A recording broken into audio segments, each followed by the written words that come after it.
Hello, my name is Randy Jones. I'm the PGA Head Golf Professional at Alamo Golf Club in San Antonio, Texas. Last week we did a video on trying to educate you about loft on your wedges and making sure you have the proper gap between your wedges. Today I'd like to educate you a little bit on the bounce on your wedges. There's really three types of players when it comes to wedges. There's pickers, or what we call sliders or sweepers, where you don't take much of a divot.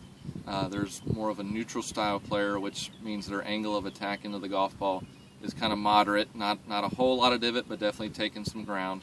And then there's also diggers, where their angle of attack is a lot more steep, and they have more of a full divot, taking quite a bit of turf with them when they hit a golf shot.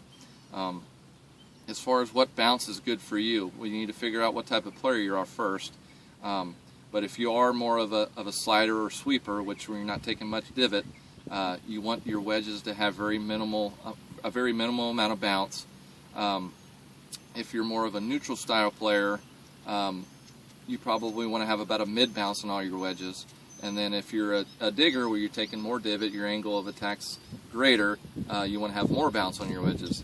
Now, we'll recommend the wedge that you're going to use out of the sand, make sure you get that one that has more bounce than all your other ones. So if you're more of a neutral style player or a sweeper, make sure that club that you hit out of the sand has a little bit more bounce. That'll help you out in the sand. Also, we do play golf in Texas.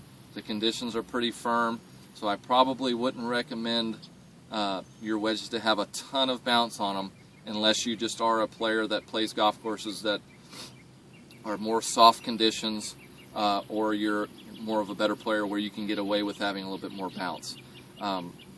So the proper definition of bounce is it's the angle between the leading edge of the sole and its lowest point. So make sure you have the right gap lofts, make sure you have the right bounce in your hands as far as on your wedges, and your game will improve. If you need more information, need help with determining what you are, come see me. I'd be happy to take care of you.